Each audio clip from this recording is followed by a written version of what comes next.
Everyone, ഏവർക്കും നമസ്കാരം. I+ training സൊല്യൂഷന്റെ പുതിയൊരു ക്ലാസ്സിലേക്ക് ഏവർക്കും സ്നേഹം നിറഞ്ഞ സ്വാഗതം. കാറ്ററ്റ് പരീക്ഷ അടുത്തു വരികയാണ് അല്ലെ? എല്ലാവരും പഠനത്തിന്റെ സമയത്താണ് എന്നുള്ളത് അറിയാം.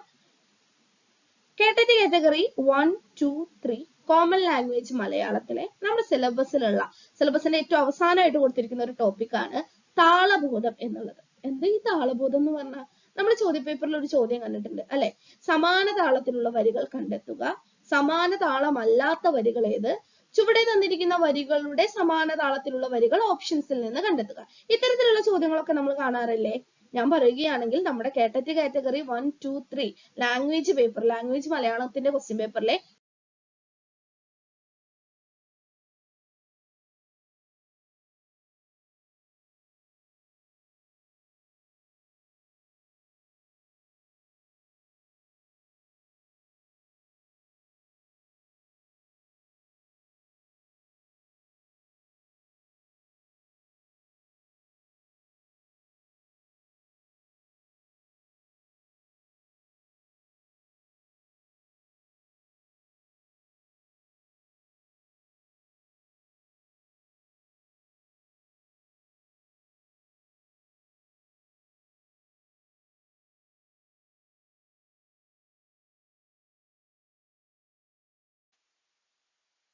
താളബോധം.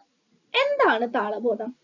കവിതയിലെ വരികളുടെ താളത്തെയും ഈണത്തെയും തിരിച്ചറിയാനുള്ള കഴിവിനെയാണ് താളബോധം അഥവാ ചൊൽവടിവ് എന്ന് പറയുന്നത്. ഈ ചൊൽവടിവ് എന്നുള്ള വാക്കും ഈ അടുത്തൊക്കെയായിട്ട് ചോദ്യപേപ്പറിലെ കാണാറുണ്ട് കേട്ടോ. ഒരേ ചൊൽവടിവുള്ള വരികൾ ഏത്? ആ സമയത്ത് നമ്മളൊന്ന് സ്റ്റക്കാവും. ചൊൽവടിവോ, അതെന്താ സംഭവം? ഈ താളബോധത്തിനെ തന്നെയാണ് ചൊൽവടിവ് എന്ന് പറയുന്നത്. കവിതയിലെ വരികളുടെ താളത്തെയും ഈണത്തെയും തിരിച്ചറിയാനുള്ള കഴിവിനെയാണ് താളബോധം എന്ന് പറയുന്നത്. ഒരു കവിത വായിക്കുമ്പോഴോ കേൾക്കുമ്പോഴോ അതിന്റെ വരികൾക്ക് പിന്നിലുള്ള ആവർത്തന സ്വഭാവമുള്ള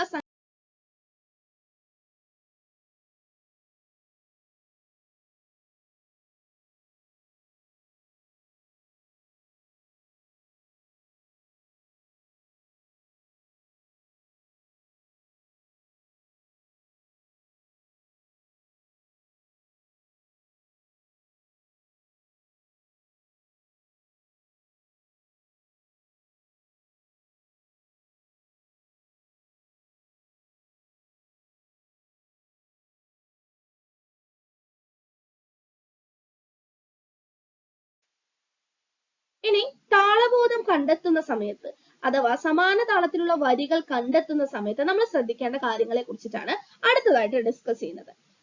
വരികളുടെ ബാഹ്യമായ അർത്ഥത്തെക്കാൾ അവ പാടുമ്പോൾ അഥവാ ചൊല്ലുമ്പോൾ ഉണ്ടാകുന്ന ശബ്ദ ക്രമീകരണവും സംഗീതാത്മകതയും ഒന്ന് തന്നെയാണോ എന്ന് പരിശോധിച്ചാണ് സമാന താളത്തിലുള്ള വരികൾ കണ്ടെത്തുന്നത് അല്ലെ? നമുക്ക് ചോദ്യത്തിൽ ഒരു വരി തന്നിട്ടുണ്ട് എന്ന് വിചാരിക്കുക. ആ വരി നമ്മൾ ഒന്ന് ചൊല്ലി നോക്കുക. ആവർത്തിച്ച് ചൊല്ലി നോക്കണേ. അതിനുശേഷം തന്നിരിക്കുന്ന ഓപ്ഷൻസ് എല്ലാതും അടുപ്പിച്ചടുപ്പിച്ച് എയിൽ നിന്ന് ബിയിലേക്ക്, സിയിലേക്ക്, ഡിയിലേക്ക് പോകുന്ന രീതിയിൽ ഒന്ന് സ്പീഡിൽ ചൊല്ലി നോക്കുക. ആ സമയത്ത് ഒരേ താളമാണ് നമുക്ക് ലഭിക്കുന്നത് എങ്കിൽ നമുക്ക് എളുപ്പത്തിൽ അതിൽ നിന്ന് വ്യത്യസ്തമായിട്ടുള്ള ഒരു ഓപ്ഷൻ ഉണ്ട് എങ്കിൽ പെട്ടെന്ന് നമുക്ക് ക്യാച്ച് ചെയ്യാനായിട്ട് പറ്റും. അതായത് ഈ തന്നിരിക്കുന്ന വരികൾ പാടുമ്പോൾ അല്ലെങ്കിൽ ചൊല്ലുമ്പോൾ ഉണ്ടാകുന്ന ശബ്ദ ക്രമീകരണം,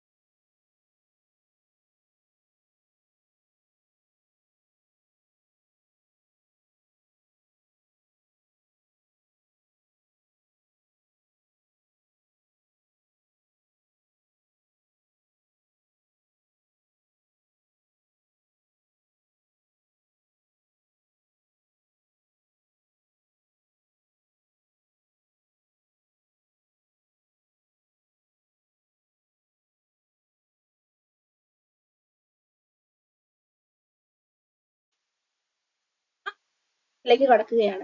ആദ്യത്തെ ചോദ്യം നോക്കൂ. നമ്മൾ പഠിച്ച കോൺസെപ്റ്റുമായി ബന്ധപ്പെട്ടിട്ടുള്ള അപ്ലിക്കേഷൻ ലെവൽ ചോദ്യമല്ല, തിയറിയെ മുൻനിർത്തിക്കൊണ്ടുള്ള ഒരു ചോദ്യമാണ് ആദ്യം ഉൾപ്പെടുത്തിയിരിക്കുന്നത്.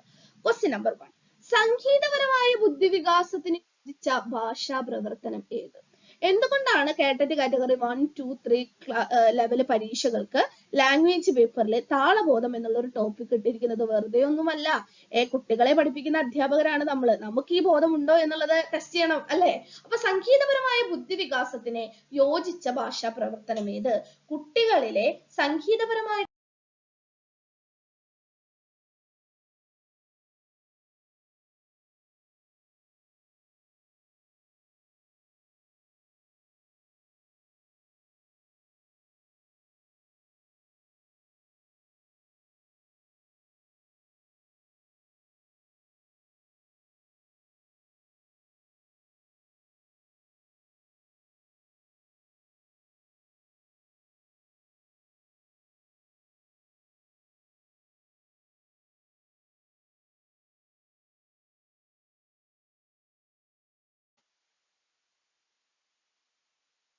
ബുദ്ധിവികാസത്തിന് യോജിച്ച ഭാഷാ പ്രവർത്തനം ഏതാണ്? ഓപ്ഷൻ എ കവിതകളുടെ താളം കണ്ടെത്തലാണ്. ചോദ്യാവലി തയ്യാറാക്കൽ. ചോദ്യാവലി തയ്യാറാക്കലിലൂടെ ആ ചോദ്യം, അതിന്റെ ആശയം മനസ്സിലാക്കി ഉചിതമായ ചോദ്യഘടന ശരിയായ രീതിയിൽ നമ്മൾ തയ്യാറാക്കുന്നു. അവിടെ സംഗീതപരമായ ബുദ്ധി വികാസത്തിൻ്റെതായിട്ടുള്ള ഏതെങ്കിലും ഘടകങ്ങൾ വരുന്നുണ്ടോ? ഇല്ല. ആസ്വാദനക്കുറിപ്പ് തയ്യാറാക്കുക. ആസ്വാദനക്കുറിപ്പ് തയ്യാറാക്കുക എന്ന് പറഞ്ഞാൽ എന്താ? കഥയായിക്കോട്ടെ, കവിതയായിക്കോട്ടെ, ഇതര ഏത് സാഹിത്യ വിഭാഗങ്ങളുമായിക്കോട്ടെ, കൃത്യമായിട്ട് ആ സാഹിത്യകൃതി വായിച്ച് അതിന്റെ ആശയതലം മനസ്സിലാക്കി ആസ്വദിച്ച് ആ ആസ്വദിച്ച തലത്തെ എന്താണ് ഭാഷയിലേക്കായിട്ട് കുറിപ്പ് രൂപത്തിൽ എഴുതുക. അതാണ് എന്ത്? ആസ്വാദനക്കുറിപ്പ് തയ്യാറാക്കുക എന്ന ഭാഷാ പ്രവർത്തനത്തിലൂടെ ഉദ്ദേശിക്കുന്നത്. അവിടെയും സംഗീതപരമായ ബുദ്ധി വികസിക്കുന്നുണ്ടോ? ഇല്ല. കൊളാഷ് എന്താണ്? ഇതിൽ നിന്നൊക്കെ വിഭിന്നമായിട്ടുള്ള പ്രവർത്തനമാണ്. അവിടെയും സംഗീതപരമായിട്ടുള്ള ബുദ്ധി ഇല്ല. അപ്പൊ ഏതാണ് ശരിയായിട്ടുള്ള ഉത്തരം? ഓപ്ഷൻ എ കവിതകളുടെ താളം കണ്ടെത്തലാണ് ശരിയായിട്ടുള്ള ഉത്തരം. ചോദ്യം നോക്കാം. Question number 2. ചുവടെ കൊടുത്തിരിക്കുന്ന വരികളിൽ താള വ്യത്യാസമുള്ളവ ഏത്? അപ്പൊ നമുക്ക് 4 വരികൾ തന്നിട്ടുണ്ട്. ഇതിലെ താള വ്യത്യാസമുള്ള ആ ഒരു വരി ഏതാണോ, ഏത് ഓപ്ഷൻ ആണോ അത് കണ്ടെത്താനാണ് നമ്മളോട് പറഞ്ഞിരിക്കുന്നത്. അശ്രുവാൽ കടൽ തീർത്തൊരാദിമ കവി പാടി അദ്രിയാ മഹർഷി തൻ ആശ്രമവാടം പൂകി. അങ്കണത്തൈമാവിൽ നിന്ന് ആദ്യത്തെ പഴം വീഴുകെ അമ്മ തൻ നേത്രത്തിൽ നിന്നുതിർന്നു ചുടുകണ്ണീർ. ഇത്തിരിക്കൊരു സുഖം തോന്നുന്നുണ്ടെനിക്കിന്നൻ പൊത്തിലെത്ര നാളായി ഞാൻ ചുരുണ്ടു കിടക്കുന്നു. നിശബ്ദരാക്കപ്പെടുന്ന മനുഷ്യൻ ശബ്ദങ്ങൾ എങ്ങു നിന്നൊക്കെയോ കേൾക്കുന്നു. വായിച്ചപ്പോൾ തന്നെ താളവ്യത്യാസമുള്ള വരി ഏതാണെന്ന് മനസ്സിലായല്ലോ. ഏതാണ് ആ വരി? ഏതാണ്? താളവ്യത്യാസമുള്ള വരി കണ്ടുപിടിക്കാനാണ് നമ്മളോട് പറഞ്ഞിരിക്കുന്നത് അല്ലെ? അശ്രുവാൽ കടൽ തീർത്തൊരാദിമ കവി പാടി അദ്രിയാ മഹർഷി തൻ ആശ്രമവാടം പോകി. അങ്കണത്തൈമാവിൽ നിന്ന് ആദ്യത്തെ പഴം വീഴുകെ അമ്മ തൻ നേത്രത്തിൽ നിന്നുതിർന്നു ചുടുകണ്ണീർ. ഇത്തിരിക്കൊരു സുഖം തോന്നുന്നുണ്ടെനിക്കിന്നൻ പൊത്തിലെത്ര നാളായി ഞാൻ ചുരുണ്ടു കിടക്കുന്നു. ഓപ്ഷൻ എ, ബി, സി ഒരേ താളത്തിൽ ചൊല്ലാവുന്ന വരികളാണ് അല്ലെ? ഓപ്ഷൻ ഡി ആണ് അപ്പോൾ എന്താണ്? വ്യത്യസ്ത താളം, താള വ്യത്യാസമുള്ള വരി. ഓക്കെ, ഓപ്ഷൻ ഡി ആണ് ശരിയായിട്ടുള്ള ഉത്തരം. മൂന്നാമത്തെ ചോദ്യം നോക്കാം. ഈണത്തിൽ വ്യത്യസ്തത പുലർത്തുന്ന വരികൾ കണ്ടെത്തുക. ഓപ്ഷൻ എ, മരമായിരുന്നു ഞാൻ പണ്ടൊരു മഹാനദിക്കരയിൽ, നദിയുടെ പേരു ഞാൻ മറന്നുപോയി. മരിക്കാൻ കിടക്കുന്നു മുത്തശ്ശി, ചുറ്റും കൂടിയിരിക്കാൻ തുടങ്ങിയിട്ടേറെയായി വേണ്ടപ്പെട്ടോ. പൂക്കുന്നിതാമുല്ല പൂക്കുന്നിലഞ്ഞി, പൂക്കുന്നു തേന്മാവ് പൂക്കുന്ന ശോകം. പൂമുഖം വിദ്യുത് ദീപ ശോഭയാലോളം വെട്ടും ആമണി ഹർമ്മ്യത്തിന്റെ മുറ്റത്തു നിന്നു വൃത്തൻ. ഒന്ന് നോക്കിയേ, ഒറ്റ നോട്ടത്തിൽ തന്നെ നമുക്ക് വ്യത്യസ്തമായിട്ടുള്ള ഈണം ഏതാണ് വരി എന്ന് കണ്ടുപിടിക്കാനായിട്ട് പറ്റും. എന്താണ് നിങ്ങൾക്ക് ചൊല്ലുമ്പോൾ ഒരേപോലെ തോന്നുകയാണ് എങ്കിൽ വരികളുടെ അക്ഷരവ്യവസ്ഥ ഒന്ന് എണ്ണി നോക്കിക്കോളൂ. അങ്ങനെയാണെങ്കിലും എന്താണ് മറ്റ് 3 ഓപ്ഷൻസിൽ നിന്നും അക്ഷരവ്യവസ്ഥ കുറവുള്ള വരികൾ നമുക്ക് കണ്ടുപിടിക്കാനായിട്ടും പറ്റും. അപ്പൊ ഇതിന്റെ ശരിയായിട്ടുള്ള ഉത്തരം ഏതാണ്? ഈണത്തിൽ വ്യത്യസ്തതയുള്ള വരികൾ കണ്ടുപിടിക്കാനാണ് പറഞ്ഞിരിക്കുന്നത് അല്ലെ? മരമായിരുന്നു ഞാൻ പണ്ടൊരു മഹാനദി കരയിൽ, നദിയുടെ പേരു ഞാൻ മറന്നുപോയി. മരിക്കാൻ കിടക്കുന്നു മുത്തശ്ശി, ചുറ്റും കൂടിയിരിക്കാൻ തുടങ്ങിയിട്ടേറെയായി വേണ്ടപ്പെട്ടോൾ. പൂമുഖം വിദ്യുത് ദീപ ശോഭയാലോളം വെട്ടും ആമണി ഹർമ്മ്യത്തിന്റെ മുറ്റത്തു നിന്നു വൃദ്ധൻ. എയും ബിയും ഡിയും ഒരേ താളത്തിൽ ചൊല്ലാവുന്ന വരികളാണ്. ഓപ്ഷൻ സി നോക്കൂ. പൂക്കുന്നിതാമുല്ല പൂക്കുന്നിലഞ്ഞി, പൂക്കുന്നു തേന്മാവ് പൂക്കുന്ന ശോകം. അപ്പൊ ഏതാണ് വ്യത്യസ്തത പുലർത്തുന്ന വരികള്? ഓപ്ഷൻ സി ആണ് അല്ലെ? യെസ്. ചോദ്യം, എന്നുടെ ഭാഷ താനൻ തറവാട്ടമ്മ, അന്നയാം ഭാഷ വിരുന്നുകാരി. ഈ വരികളുടെ സമാന താളത്തിലുള്ള വരികൾ കണ്ടെത്തുക. വാരും വാടാത്ത വെള്ളി നക്ഷത്രമേ, ഭാരതത്തിനുള്ള അഭിമാനമാണു നീ. അന്യജീവൻ ഉതകി സ്വജീവിതം ധന്യമാക്കും അമലേ വിവേകികൾ. മനസ്സിലുണ്ടാവട്ടെ ഗ്രാമത്തിൻ വെളിച്ചവും മണവും മമതയും ഇത്തിരി കൊന്നപ്പൂവും. ഏതോ വിദൂരമാം ഗ്രാമത്തിൽ പണ്ടൊരു ഗാഥാവ് വന്നു പിറന്നു അത്രേ. ഒന്ന് നോക്കിയേ, ഏത് വരികളാണ് നമുക്ക് തന്നിട്ടുള്ള എന്നുടെ ഭാഷ താൻ തറവാട്ടമ്മ, അന്നയാം ഭാഷ വിരുന്നുകാരി എന്ന വരികളുടെ ഈണത്തിനോട് യോജിക്കുന്ന ABCD ഏത് ഓപ്ഷൻ ആണ്? എന്നുടെ ഭാഷ താൻ തറവാട്ടമ്മ, അന്യയാം ഭാഷ വിരുന്നുകാരി, ഏതോ വിദൂരമാം ഗ്രാമത്തിൽ പണ്ടൊരു ഗാഥാവ് വന്നു പിറന്നു അത്രേ. അപ്പൊ തന്നിരിക്കുന്ന വരികളോട് ഏറ്റവും യോജിക്കുന്ന, ഈണത്തിൽ യോജിക്കുന്ന വരികൾ ഏതാണ്, അല്ലെങ്കിൽ സമാന താളത്തിലുള്ള വരികളാണ്? ഓപ്ഷൻ ഡി ആണ് അല്ലെ? ഓപ്ഷൻ ഡി ആണ് ശരിയായിട്ടുള്ള ഉത്തരം. ഇന്നത്തെ ക്ലാസ്സിൽ ലാസ്റ്റ് ക്വസ്റ്റ്യൻ ആണ്. നീയതു കാൺകെ ഒരാൺകുഞ്ഞിതാ തൻ കുഞ്ഞി കയ്യിൽ ചെറിയ പാൽ പാത്രവുമായി. നീയതു കാൺകൊരാൺകുഞ്ഞിതാ തൻ കുഞ്ഞിക്കൈയിൽ ചെറിയ പാൽപാത്രവുമായി. ഈ വരികളുടെ സമാന താളമുള്ള വരികൾ കണ്ടെത്തുക എന്നുള്ളതാണ് ചോദ്യം.